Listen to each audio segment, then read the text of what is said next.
हर हर महादेव दोस्तों। चले आज हम इस वीडियो में बात करेंगे श्री कृष्ण के बारे में 14 रहस्य जानकर रह जाएंगे हैरान। वो कौन से 14 रहस्य है हम इस वीडियो में देखेंगे। पहला जो रहस्य है, किस रंग के थे श्री कृष्ण। जनश्रुति अनुसार कुछ लोग श्री कृष्ण की त्वचा का रंग काला, ज्यादातर लोग श्याम रंग का मानते हैं। श्याम रंग अर्थात कुछ कुछ काला और कुछ नीला, मतलब काले जैसा नीला।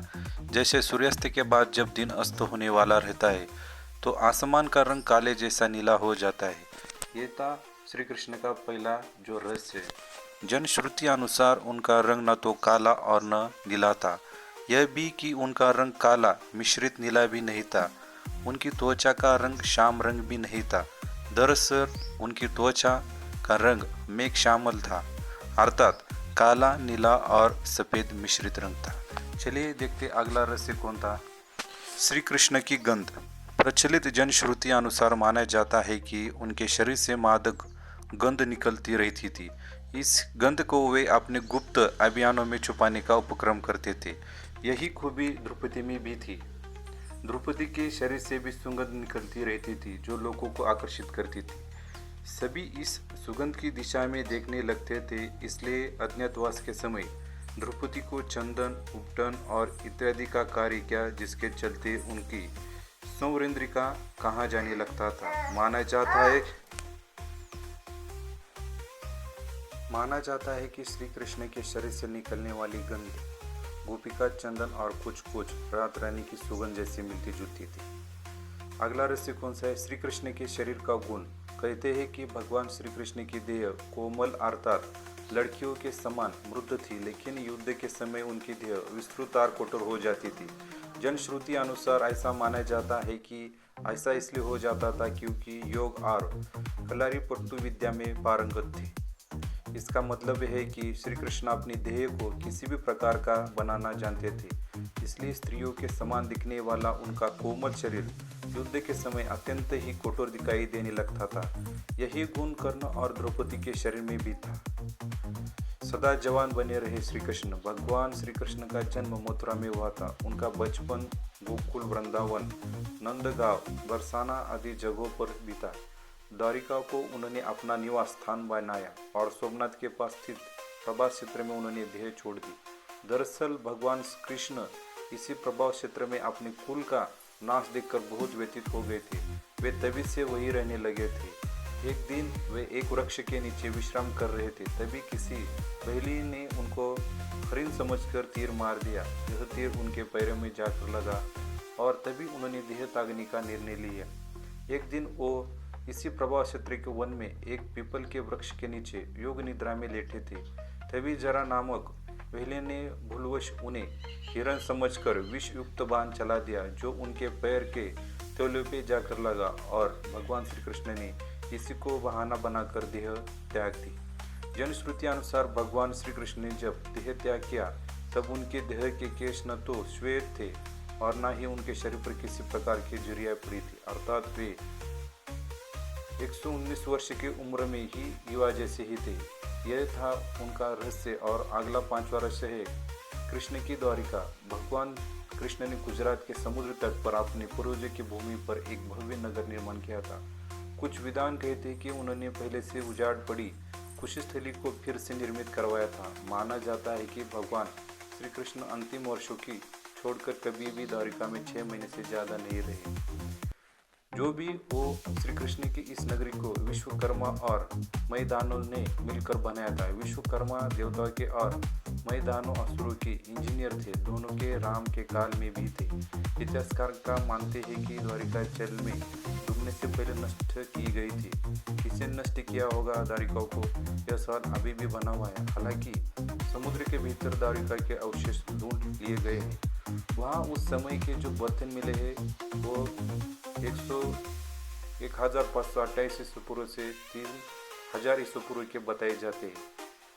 अगला छठा रहस्य कौन सा है। इसी में से कृष्ण और बुद्ध का प्रभाव। हालांकि यह अभी भी शोध का विषय है, फिर भी अब तक जितने भी लोगों ने इस पर शोध किया है उनका कहना है कि ईसा मसीह ने भारत का भ्रमण किया था और वे कश्मीर से लेकर जगन्नाथ मंदिर तक गए थे। उन्होंने कश्मीर के बुद्धि मठ में रहकर ध्यान साधना की थी।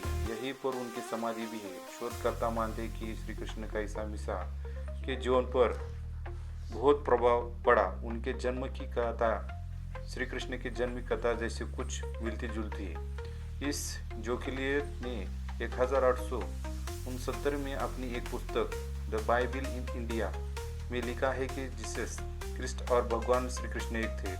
लुइस जोक्लियत फ्रांस में एक साहित्यकार और वकील थे।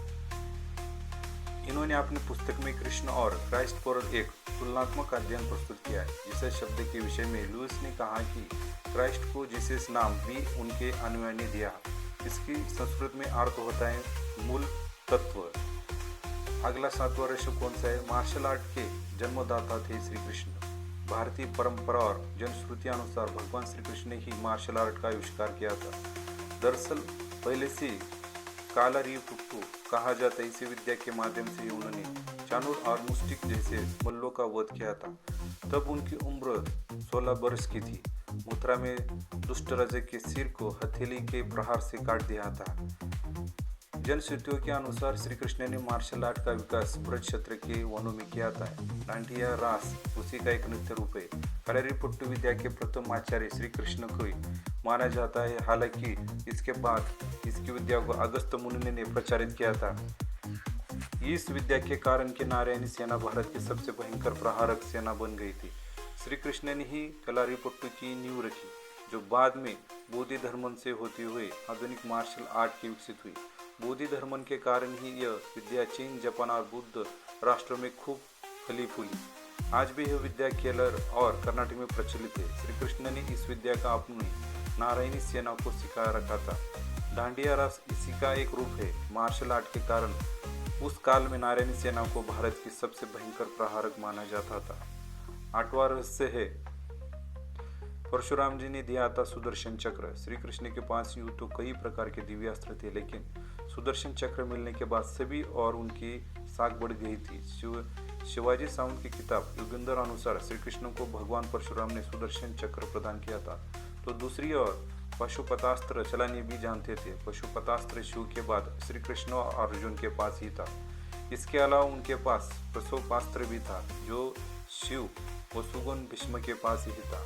9वां रहस्य है शिव और कृष्ण का जीवन युद्ध। प्रचलित मान्यता अनुसार कृष्ण ने असम में बानासुर और भगवान शिव से युद्ध के समय माहेश्वर ज्वर के विरुद्ध वैष्णव ज्वर का विश्व का प्रथम जीवाणु युद्ध लड़ा था। हालांकि यह शोध का विषय हो सकता है। युद्ध का कारण कृष्ण ने प्रद्युम्न का और प्रद्युम्न से अनिरुद्ध का जन्म हुआ था। प्रद्युम्न के पुत्र तथा कृष्ण के पौत्र अनिरुद्ध की पत्नी के रूप में उषा की ख्याति है। अनिरुद्ध की पत्नी उषा शोतनपुर के राजा वानासुर की कन्या थी। अनिरुद्ध और उषा आपस में प्रेम करते थे। उषा ने अनिरुद्ध का हरण कर लिया था। वानासुर को अनिरुद्ध उषा का प्रेम पसंद नहीं था। उसने अनिरुद्ध को बंधक बना लिया था। वानासुर को शिव का वरदान प्राप्त था। भगवान शिव को इसके कारण श्री कृष्ण ने युद्ध करना पड़ा था। अंत में देवताओं ने उसे समझ आने के बाद यह युद्ध रुका था। भगवान श्री कृष्ण 64 कलाओं में दक्ष थे। एक और वे सर्वश्रेष्ठ धनुर्धर थे, तो दूसरी ओर द्वंद्व युद्ध के भी माहिर थे। इसके अलावा उनके पास कई अस्त्र और शस्त्र थे।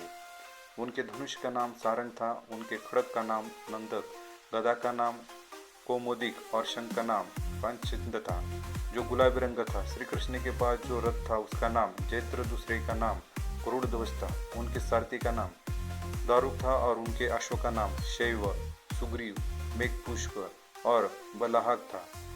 10वां रहस्य कृष्ण की प्रेमिका और पत्नियां। कृष्ण के बारे में अक्सर कहा जाता है कि उनकी 16,000 पटरानियां थी, लेकिन यह तथ्य गलत है। उनकी मात्र 8 पत्नियां थी। कृष्ण की जिन 16,000 पटरानियों के बारे में कहा जाता है, दरअसल वे सभी गोमासर जिसे नरकासुर भी कहते हैं, उसके वहाँ बंधक बनाई गई महिलाओं थी, जिनको श्री कृष्ण ने मुक्त कराया था। ये महिला किसी की माँ थी, किसी की बहन तो किसी की पत्नियां थी, जिनको भौमासुर अपहरण करके ले गया था।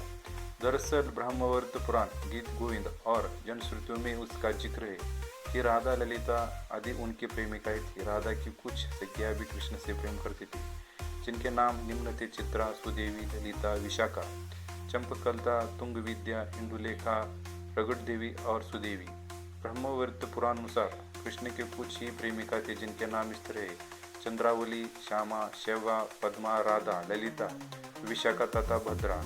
माना जाता है कि ललिता नाम की प्रेमिका को मोक्ष नहीं मिल पाया था, तो बाद में उसने मीरा के नाम से जन्म लिया। श्री कृष्ण की प्रेमिका राधा का जिक्र महाभारत में कहीं भी नहीं मिलता। इसके अलावा सबसे पुराने हरिवंश और विष्णु पुराण में भी राधा का जिक्र नहीं मिलता। भागवत पुराण में भी राधा का जिक्र नहीं है।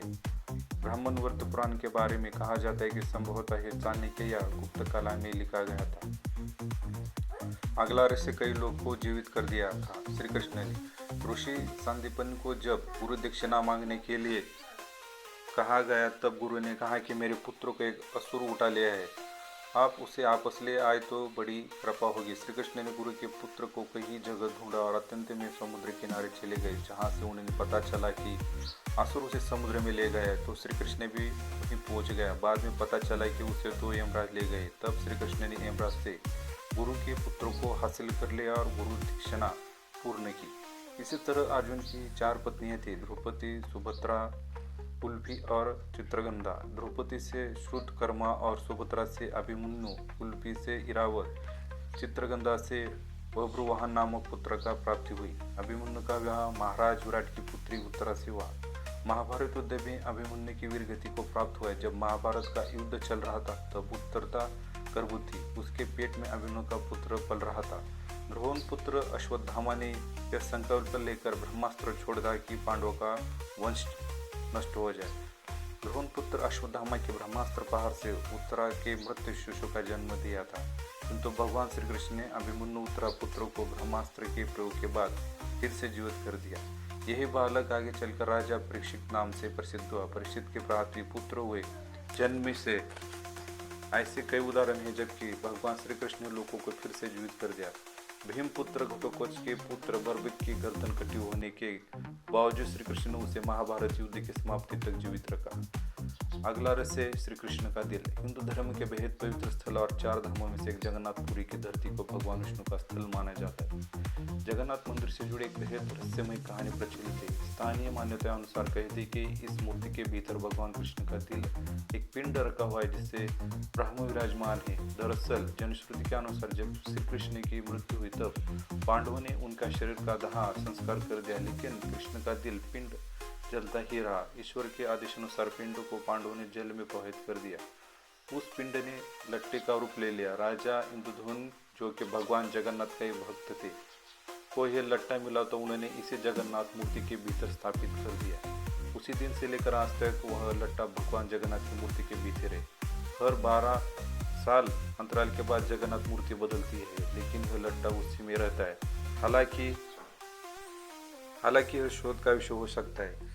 अगला रहस्य नहीं हुआ तो विध्वंस का नाश। महाभारत युद्ध की समाप्ति के बाद जब युधिष्ठिर का राज तिलक हो रहा था, तब कौरव की माता गांधारी ने महाभारत युद्ध के लिए श्री कृष्ण को दोषी ठहराते हुए शाप दिया कि जिस प्रकार कौरव के वंश का नाश हुआ, ठीक उसी प्रकार युधिष्ठिर का भी नाश होगा।